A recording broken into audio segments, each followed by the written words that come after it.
Je m'appelle Julien Gaspard Oliveri et je suis le créateur de la série Ceux qui rougissent. Comment ces choses en moi peuvent-elles vous sembler du mépris quand elles portent l'insigne de la bonne foi, qui prouve leur vérité? On s'ennuie, non? Mais la vie, je vais pas faire l'âne. Moi, je suis Hermia depuis le début, là. Mais arrêtez de rigoler, c'est pas drôle. C'est une série sur l'intensité, avec des ados qui se découvrent à partir de la pratique du théâtre. Elle vient du court-métrage L'âge tendre que j'avais réalisé avant, avec l'adolescence au cœur du sujet. Et donc après on m'a dit tiens, tu veux pas réfléchir à encore un peu d'adolescence avec l'idée d'une série, une série courte, et en incluant le théâtre. Et petit à petit, ça a mis beaucoup de temps à savoir exactement comment on allait entrer dans la matrice. Franchement, on n'avait pas d'accroche évidente tout de suite, ça a vraiment mis du temps. Johan Rouvert est venu voir un de mes cours. Là, il a commencé à me dire, mais en fait, c'est ça qu'il faut faire.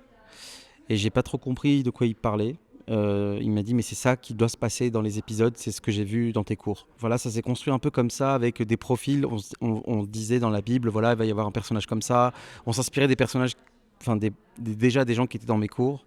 Et puis petit à petit, on est parti ensuite en casting pour trouver nos ados, avec Louise et Joanne cette fois, quand elle a rejoint le bateau. Et il se trouve qu'en fait, à partir de ceux qu'on a rencontrés, on a commencé à écrire. C'est-à-dire que le processus, il est un peu inversé. On a choisi des profils qui nous touchaient, qui nous parlaient, pour les raconter.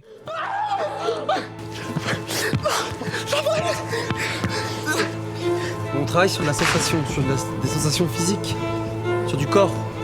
Qu'est-ce que tu ressens? Pourquoi tu viens ici? On partait dans un laboratoire et il fallait que tout le monde soit au même niveau de recherche. Il n'y avait pas du tout de répétition préalable. Je les ai retrouvés au mois de juillet après les avoir castés quasiment un an avant. Et j'avais trop envie de faire quelque chose où j'avais pas le contrôle, qui allait forcément me dépasser à un moment donné. J'avais envie de cette expérience-là. Et comme il y avait mon monteur aussi en même temps qui était là, les scénaristes aussi ont travaillé sur le plateau, il y avait tellement de choses qui étaient de l'ordre du cadre qu'en fait à l'intérieur il fallait juste décadrer. Donc je voulais absolument pas cadrer ce qui allait se passer. Mais par contre j'étais très bien entouré pour ça. De toute façon on peut pas faire ça tout seul. Stop, tu fais. Non, de merde, ça sert à rien. Super!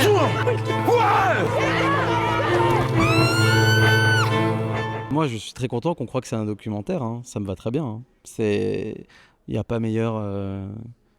Pour moi, il n'y a pas mieux que de se sentir en train de rencontrer des gens comme dans un documentaire en regardant une fiction. Moi, c'est ce que j'aime voir. Après, ils savaient très bien ce qu'on allait chercher dans l'épisode au bout de 5 heures. Hein. Si on lit les scénarios et si on regarde la série, ils ne sont pas si éloignés, voire même très proches. C'est juste dans la façon de les mettre en place et de la façon de les filmer et de les laisser vivre qu'ils ont des zones comme ça qui se laissent déborder. Il y avait une partie où je les laissais très libres se chercher eux leur place pour l'épisode.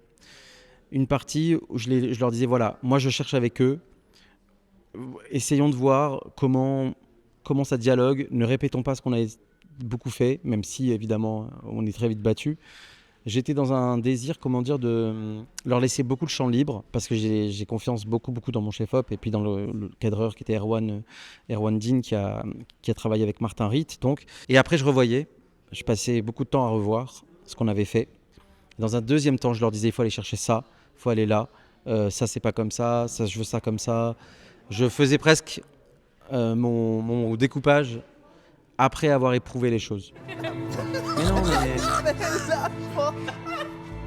mais... Je fais l'arbre. C'est flou, monsieur. C'est flou. C'est flou un arbre. Non, ce que vous demandez.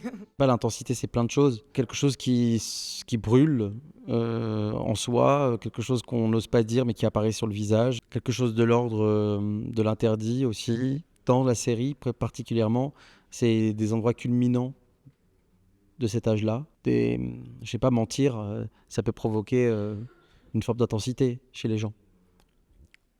Ne pas dire la vérité, c'est raconter quelque chose de soi qu'on n'est pas, et ça nous met à un endroit, il y a de l'intensité là-dedans.